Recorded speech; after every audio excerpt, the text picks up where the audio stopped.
Confidente equivocado. Por Omar Cuellar. El año era 1987. Las hojas caían pesadas y húmedas sobre las aceras de Burlington, Vermont, mientras el viento arrastraba el crujir de las ramas desnudas. Cruzaba los pasillos grises y fríos de la Universidad de Vermont con pasos medidos, como si cada uno de ellos pudiera marcar el inicio de un desastre inminente. Mi nombre es Steven, y en aquel entonces era profesor de biología, un título que sonaba más sólido y estable de lo que yo me sentía por dentro. Durante los últimos 4 años, había sido prisionero de una ansiedad que me estrangulaba en silencio, como una cuerda invisible que apretaba cada vez más fuerte. Lo sabía. Sabía que algo no estaba bien dentro de mí. Pero admitirlo frente a otros, o peor aún, buscar ayuda profesional, era algo que mi orgullo no me permitía. Me negaba a tomar medicación. No había píldora que me convenciera de entregar mi mente a los efectos de una sustancia.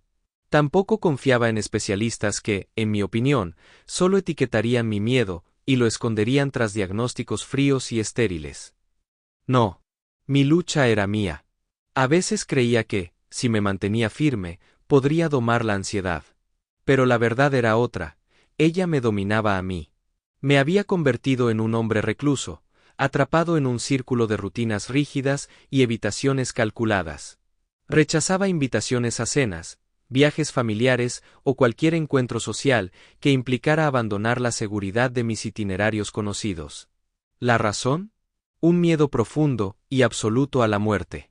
Pero no el miedo abstracto que todos sienten en algún momento de sus vidas, sino una convicción helada de que, si me atrevía a salir de mi ruta segura, algo terrible sucedería.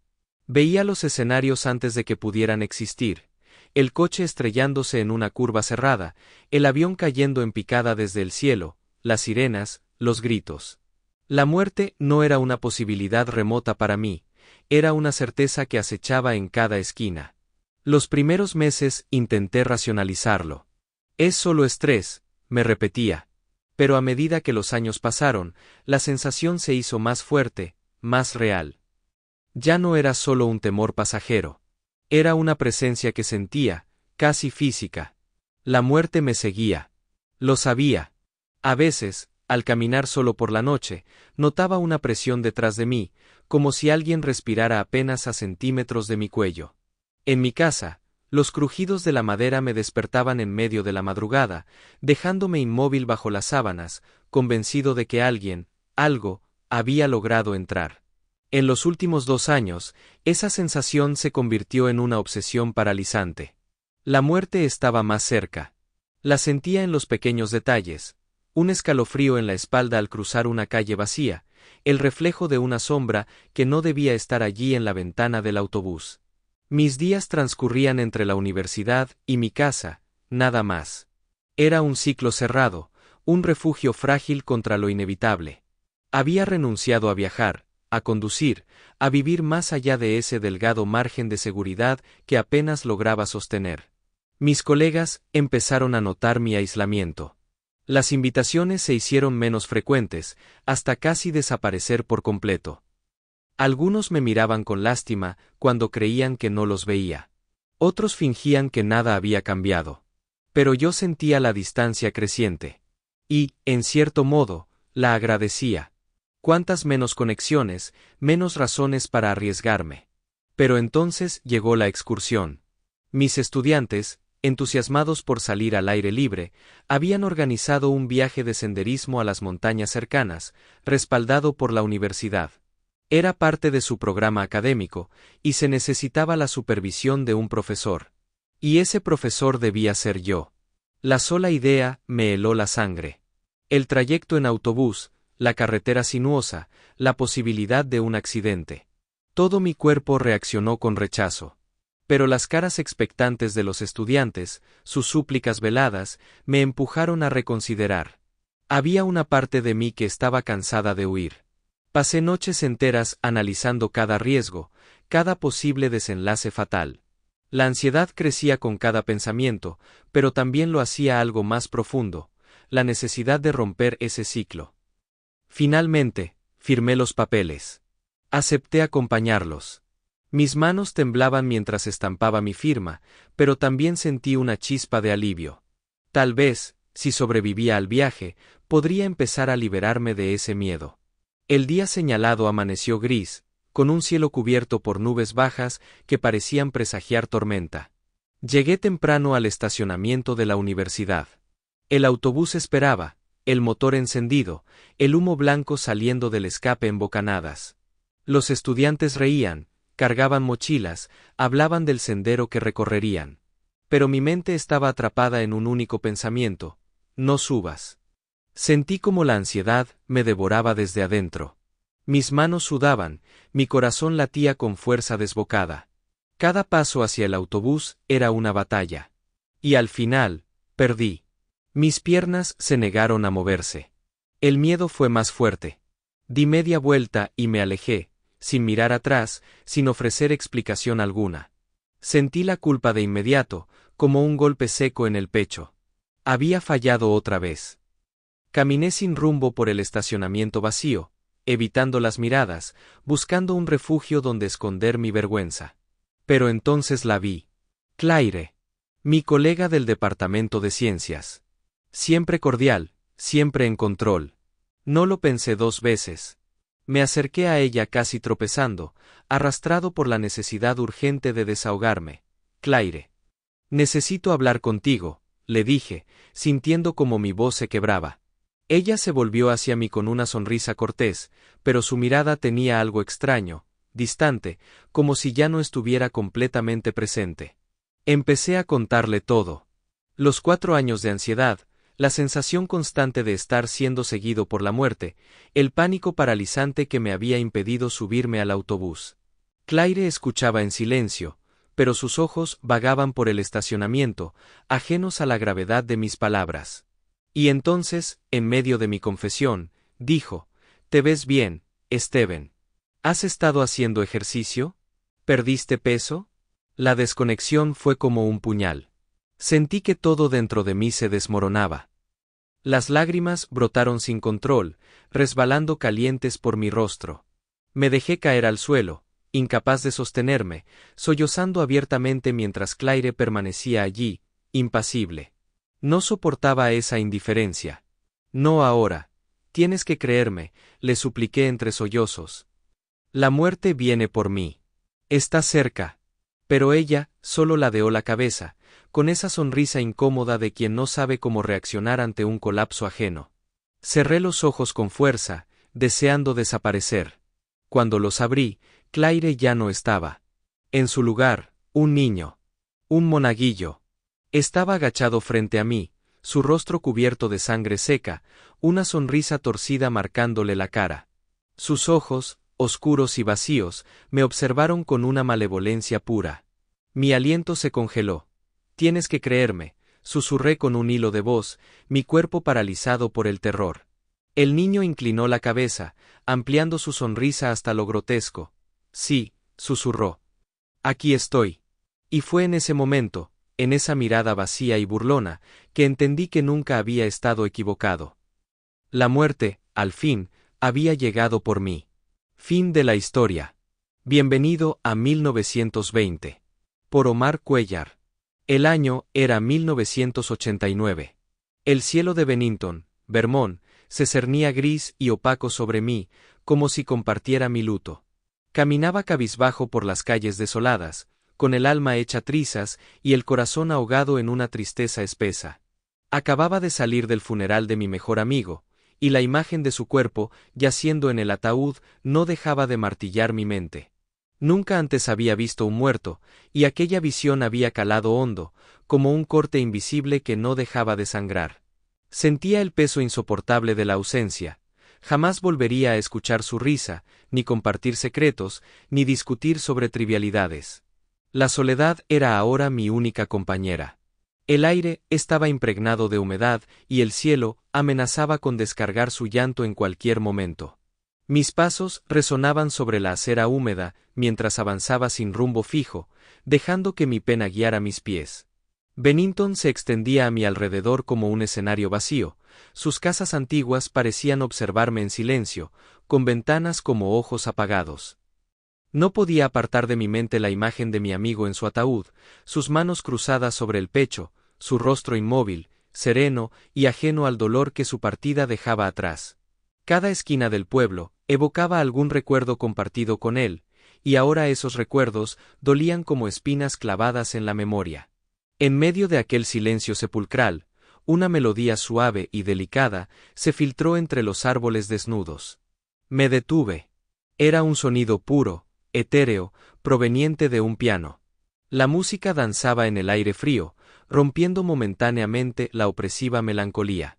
Siguiendo el origen de la melodía, mis pasos me llevaron hasta un camino secundario bordeado por una alambrada oxidada.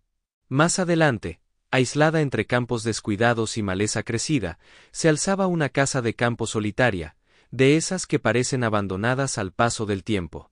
La casa, aunque hermosa en su estructura antigua, mostraba señales evidentes de abandono.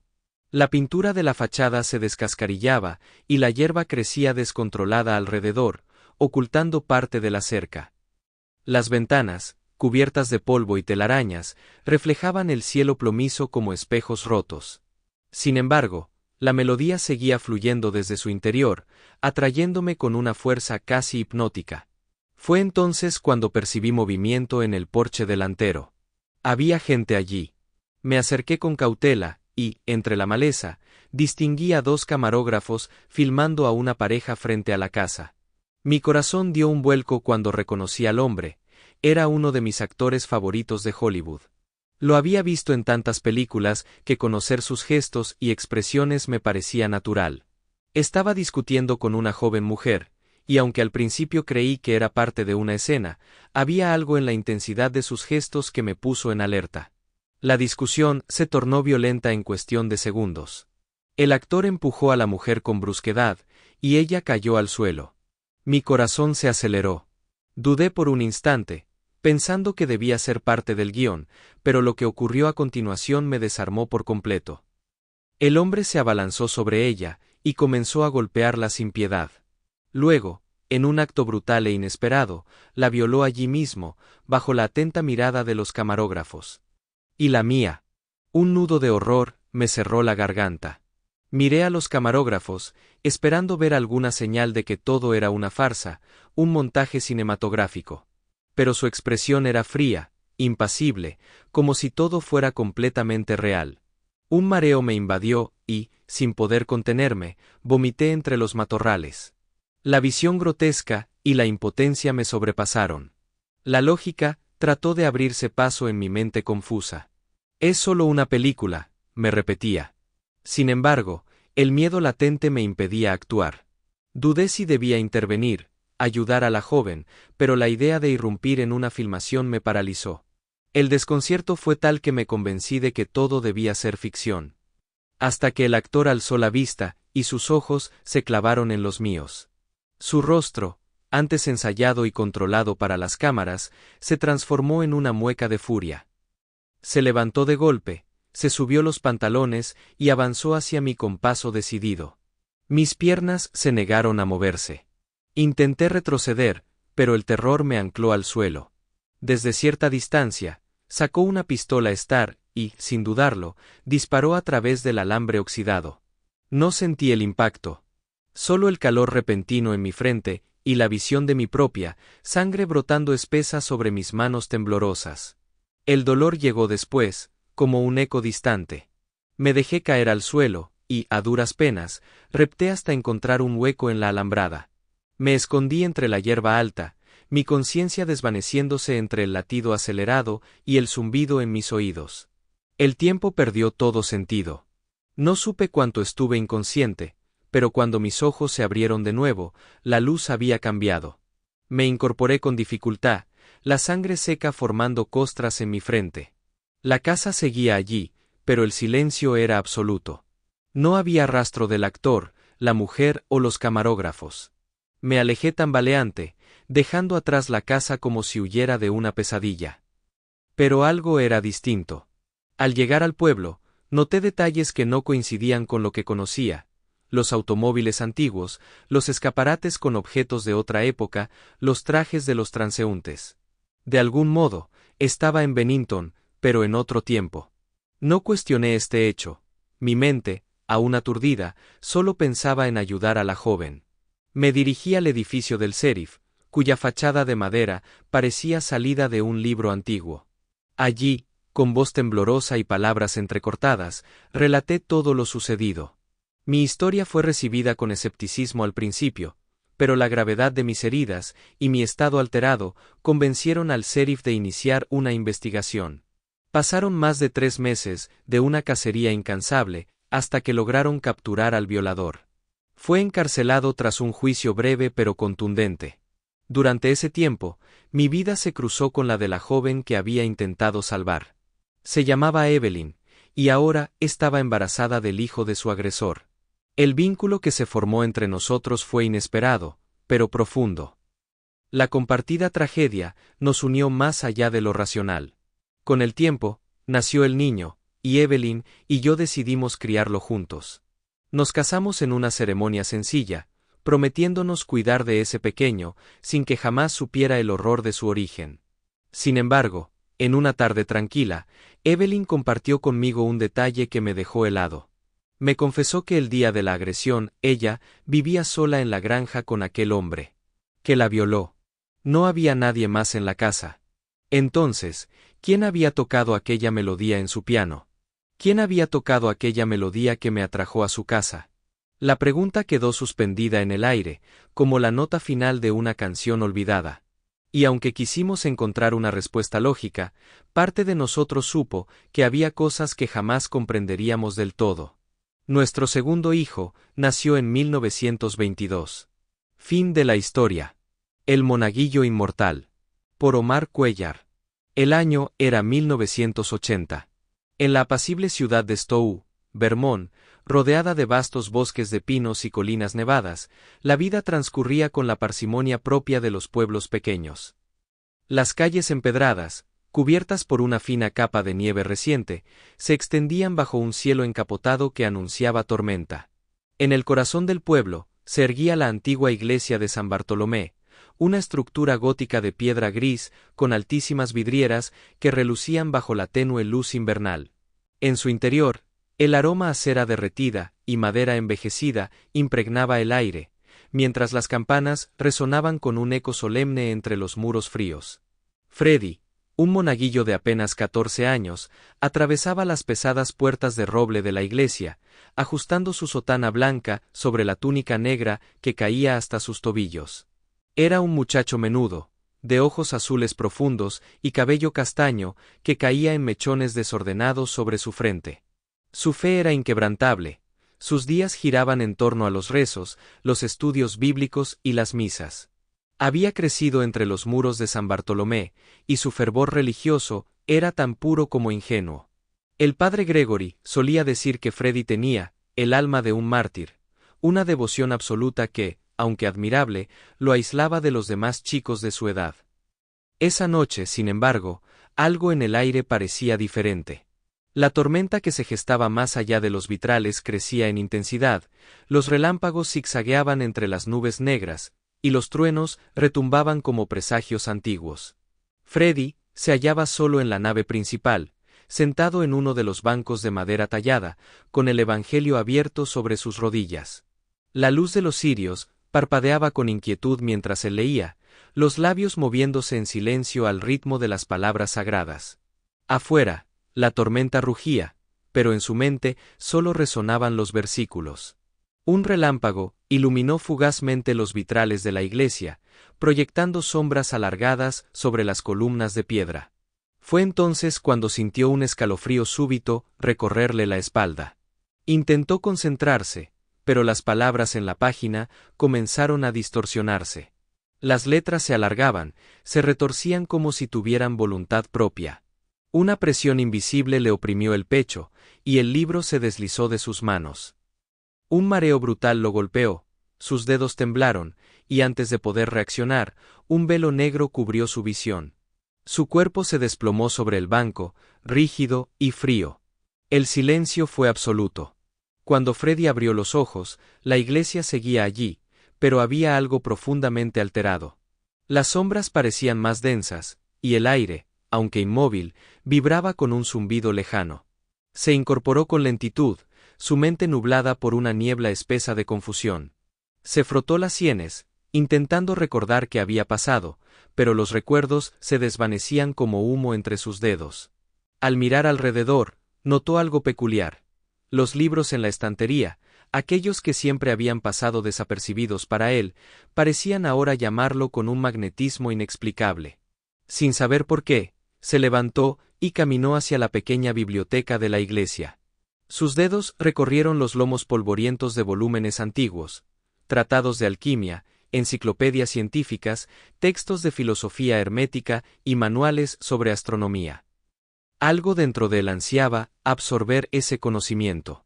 Tomó uno de los libros al azar, un grueso compendio sobre las constelaciones y su influencia en las culturas antiguas, y comenzó a leer con frenesí. En los días siguientes, su comportamiento cambió radicalmente. Ya no pasaba horas estudiando el Evangelio ni ayudando en los oficios religiosos. En lugar de eso, se sumergía en lecturas de ciencias ocultas, astronomía, alquimia y filosofía, recopilando conocimientos con un apetito insaciable. Los sacerdotes y feligreses comenzaron a preocuparse. El padre Gregory intentó confrontarlo, insistiendo en que debía volver al camino recto y centrarse en las enseñanzas cristianas. Pero Freddy se negó, argumentando que la verdad no residía únicamente en las escrituras. Lo que nadie imaginaba era que Freddy ya no era completamente él. Durante su desmayo, su conciencia había sido sustituida por la de un miembro de la gran raza de los Yidit, una civilización antiquísima que había perecido hacía millones de años. Los Yidit habían dominado el arte de transferir sus mentes a cuerpos de otras especies, en planetas distantes, para estudiar sus culturas y recopilar su conocimiento. Ahora, uno de ellos habitaba el cuerpo del joven monaguillo. Mientras el Yidit exploraba la mente humana y recolectaba información sobre la civilización terrestre, la verdadera conciencia de Freddy se hallaba atrapada en Pnakotus, la vasta y colosal ciudad de los Yidit. Construida con materiales que desafiaban las leyes físicas conocidas, la ciudad se extendía en interminables avenidas de ángulos imposibles y torres ciclópeas que rozaban los cielos estrellados de un mundo ajeno. Sus bibliotecas, infinitas en extensión y en contenido, albergaban el conocimiento acumulado de milenios. Allí, Freddy vagaba atónito entre criaturas gigantescas de cuerpos translúcidos y extremidades segmentadas. Los Yidit, aunque ajenos a cualquier emoción humana, mostraban cierta curiosidad por la conciencia humana que ahora deambulaba por su ciudad. Le ofrecieron acceso ilimitado a sus archivos, a cambio de que compartiera su experiencia como monaguillo en la tierra. Pero Freddy se negó. No quería que su fe fuera diseccionada como un simple fenómeno antropológico. En su deambular por las bibliotecas, descubrió un volumen antiguo y polvoriento, los manuscritos pnacóticos. Este texto, considerado sagrado entre los Yidit, contenía saberes arcanos y prohibidos. Al hojearlo, encontró un verso críptico que, según los antiguos, tenía el poder de conceder cualquier deseo si se recitaba en el momento adecuado. La promesa de esa posibilidad despertó en Freddy una esperanza desesperada: regresar a su hogar y con el verso críptico desear y alcanzar la inmortalidad. Su más grande sueño era convertirse en el primer ser humano inmortal. Sin perder tiempo, arrancó la página que contenía el verso y la escondió entre sus ropajes. Sabía que debía esperar el momento en que su conciencia fuera devuelta a su cuerpo en la tierra. Finalmente, el día llegó. Sintió un tirón abrumador, como si su mente fuese succionada por un vórtice, y en un parpadeo, se encontró de nuevo en la iglesia de San Bartolomé. La tormenta seguía rugiendo afuera, las velas titilaban con violencia, y su cuerpo yacía sobre el banco, tal como lo había dejado. Con el corazón latiéndole a un ritmo frenético, sacó la hoja robada y la sostuvo frente a sus ojos. El trueno retumbó con fuerza cuando comenzó a recitar: «Duerme, vigía, hasta que las esferas giren 26.000 años y yo regrese al lugar donde ahora ardo. Después, otros astros surgirán en el eje de los cielos. Astros que sosieguen, astros que bendigan. Solo cuando mi órbita concluya, turbará el pasado tu puerta. Apenas las palabras abandonaron sus labios, la iglesia entera tembló. Un viento gélido recorrió la nave, las velas se extinguieron y una oscuridad densa cubrió todo. Freddy sintió como su cuerpo se quebraba desde dentro, como si su esencia estuviera siendo reconfigurada. Y entonces, el silencio. Un silencio absoluto, antinatural, que lo envolvió por completo. Cuando abrió los ojos, supo que algo irreversible había ocurrido. Su cuerpo seguía allí, pero sentía un peso ancestral sobre sus hombros. Era inmortal ahora. Pero no como había soñado. Su deseo se había cumplido de la forma más cruel, se había convertido en la personificación misma de la muerte. Desde ese instante, Freddy estaría condenado a presenciar cada muerte que aconteciera en la Tierra. Los días, los meses y los años se convirtieron en una sucesión interminable de finales. Presenció guerras, desastres naturales, asesinatos y muertes silenciosas en la soledad de habitaciones olvidadas. Cada vez que un ser vivo exhalaba su último aliento, Freddy estaba allí, observando, sin poder intervenir. Con el tiempo, su rostro se cubrió de manchas de sangre, marcas indelebles de cada muerte trágica y violenta presenciada. La sangre ahora impregnaba su piel. La eternidad se reveló como una prisión. Freddy comprendió que jamás conocería descanso ni olvido. Era un testigo eterno de la fragilidad de la vida. A veces, en medio del silencio absoluto tras una muerte violenta, se preguntaba si los Yidit habían previsto este destino para él, si su encuentro con los manuscritos pnacóticos había sido orquestado desde el principio. Pero esas preguntas ya no importaban. Freddy era ahora la muerte, y su condena no tenía fin. Vaga por el mundo, invisible para la mayoría, aunque algunos, en sus últimos instantes, aseguran ver un muchacho de ojos tristes y rostro manchado de rojo, observándolos desde las sombras. Porque la muerte nunca olvida. Y Freddy ya no puede irse. Fin de la historia. Ven y juega conmigo. Por Omar Cuellar. El año era 1985. Por aquel entonces tenía 15 años. Vivía en Montpelier, Vermont, un pueblo pequeño y tranquilo donde los inviernos eran largos y las noches parecían eternas. Mi casa estaba en una calle estrecha bordeada de árboles desnudos, y mi habitación, en el segundo piso, tenía una ventana grande que daba al jardín trasero. Era hijo único, algo que siempre me pesó un poco. Mis padres trabajaban demasiado, y yo pasaba mucho tiempo solo, leyendo cómics o escuchando cintas de rock en mi viejo Walkman. Aquella ventana era mi conexión con el mundo exterior, mi marco para ver las estrellas o la nieve cayendo en silencio. Pero esa noche de octubre, cuando todo empezó, la ventana se convirtió en algo más, una puerta hacia lo desconocido. Lo vi por primera vez bajo la luz pálida de la luna. Era un niño, o eso parecía, de pie en el jardín, inmóvil como una estatua. Su piel era tan blanca que casi brillaba, como si estuviera hecha de porcelana, y sus ojos, grandes y oscuros, me miraban fijamente. Vestía ropa vieja, un abrigo raído, y unos pantalones que le quedaban grandes, como si los hubiera sacado de un baúl olvidado. Me quedé helado, con las manos temblando mientras sostenía las cortinas entreabiertas. Entonces, levantó una mano huesuda y me hizo un gesto lento, invitándome a salir. Su voz, débil pero clara, atravesó el vidrio: «Ven a jugar conmigo». No respondí. Cerré las cortinas y me metí bajo las sábanas, con el corazón latiendo como un tambor. A la noche siguiente, volvió. Apareció en el mismo lugar, como si nunca se hubiera ido, y repitió las mismas palabras: «Ven a jugar conmigo». Su tono era suave, casi suplicante, pero había algo en el que me ponía los nervios de punta. No era solo su palidez enfermiza, o la forma en que sus labios apenas se movían al hablar, era una sensación más profunda, como si no perteneciera a este mundo. Me quedé mirándolo desde mi cama, escondido tras las cortinas, y aunque no contesté, él no se movió. Se quedó ahí, inmóvil bajo el frío, hasta que el amanecer lo borró como un sueño. Pero yo sabía que no era un sueño. Así pasaron las noches, una tras otra. Cada vez que oscurecía, él estaba ahí, frente a mi ventana, con esa invitación que nunca dejaba de sonar extraña. Al principio, Intenté ignorarlo.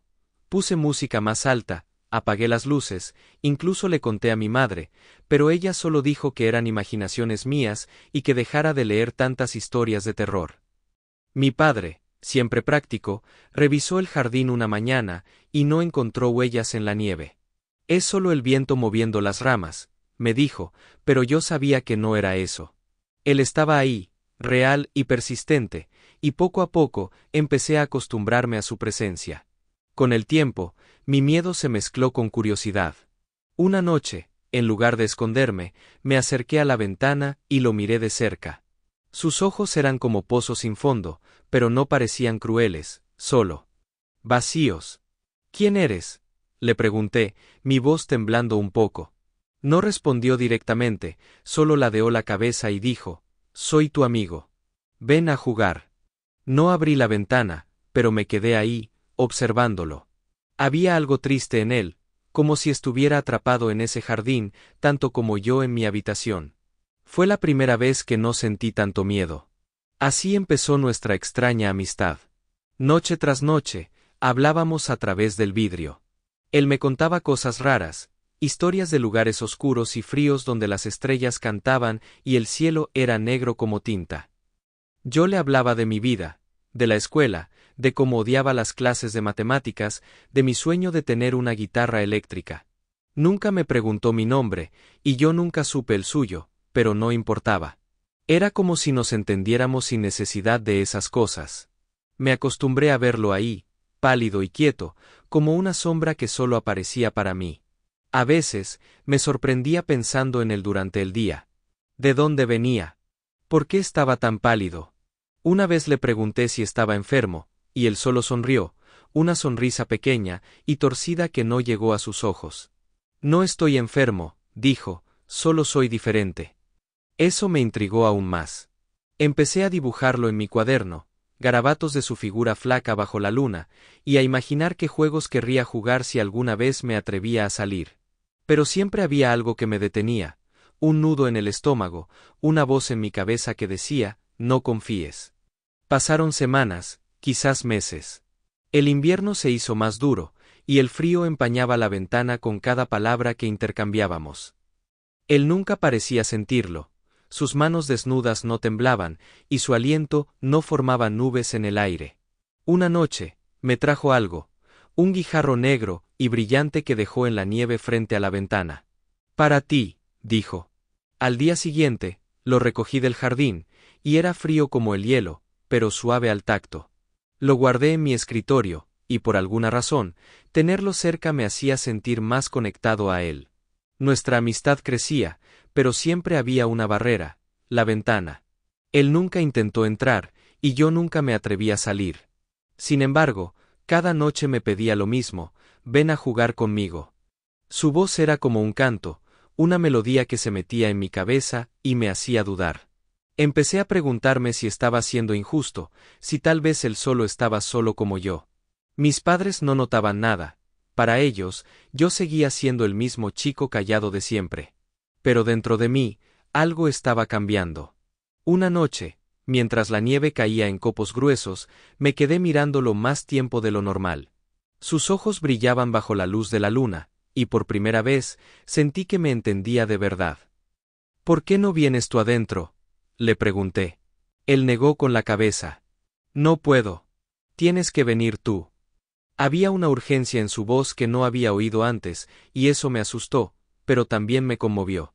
Tal vez, pensé, solo necesitaba un amigo de verdad, alguien que diera el primer paso. Decidí que lo haría. Una tarde, mientras mis padres veían televisión abajo, me puse mi abrigo más grueso, una bufanda y botas. Mi corazón latía con fuerza, pero también había emoción. Quería conocerlo de cerca, tocarlo, ver si era tan frío como parecía.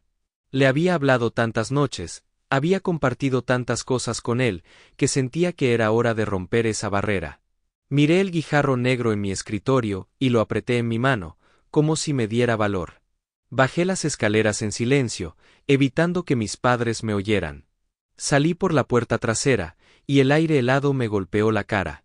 El jardín estaba oscuro, solo iluminado por la luna y la luz que se filtraba desde mi ventana.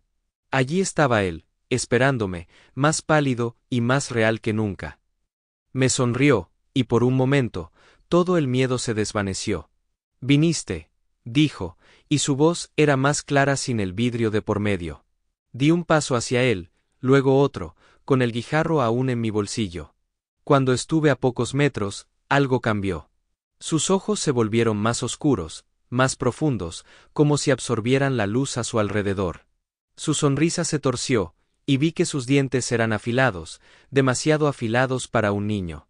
Vamos a jugar, dijo, pero ahora su voz era un gruñido bajo, inhumano. Retrocedí, pero fue demasiado tarde. Se movió rápido, más rápido de lo que podía imaginar, y sus manos, frías como la muerte, me agarraron los brazos. El aire se llenó de un olor extraño, como a metal y podredumbre. Su cuerpo empezó a cambiar. Su piel pálida se abrió, revelando algo negro y viscoso debajo, y sus brazos se alargaron, convirtiéndose en zarcillos que me envolvieron. Grité, pero el sonido se perdió en la nieve. No era un niño, nunca lo había sido. Era algo más, algo viejo y hambriento, algo que había esperado pacientemente todas esas noches. Sentí un dolor agudo cuando sus dientes, o lo que fueran, se clavaron en mi hombro. Mi visión se nubló, y el frío del invierno se mezcló con el frío de su interior. Mientras me devoraba, vi fragmentos de su verdadera forma, una masa retorcida de sombras y ojos, un ente que no pertenecía a este mundo. En mi mente, una palabra resonó, extraña y ajena, Isnieje. No sé cómo la supe, pero era su nombre, o el de su raza. Mis piernas cedieron, y caí en la nieve, que se tiñó de rojo. Lo último que vi fue mi ventana, la luz cálida de mi habitación, tan cerca y tan lejos. Él, o eso, se alzó sobre mí, ya no fingiendo ser un niño, sino mostrando su verdadera forma, un depredador cósmico, una criatura de pesadilla que había jugado conmigo como yo jugaba con mis cómics. Había sido su presa todo el tiempo. El guijarro cayó de mi mano, rodando en la nieve. Mientras mi conciencia se desvanecía, pensé en todas esas noches hablando con él, en cómo me había engañado con su voz suave y sus historias. No era mi amigo. Nunca lo fue. Era un cazador, y yo, un estúpido que abrió la puerta a lo desconocido. La nieve siguió cayendo, cubriendo mi cuerpo, o lo que quedaba de él. Desde la casa, mis padres no oyeron nada. El televisor seguía sonando, ajeno a lo que había pasado en el jardín. Montpellier despertaría al día siguiente como si nada hubiera cambiado, pero yo ya no estaría allí. El Isnieje se desvaneció en la noche, satisfecho, esperando quizás engañar a otro niño solitario en alguna otra casa. Nunca supe de dónde vino, ni por qué me eligió.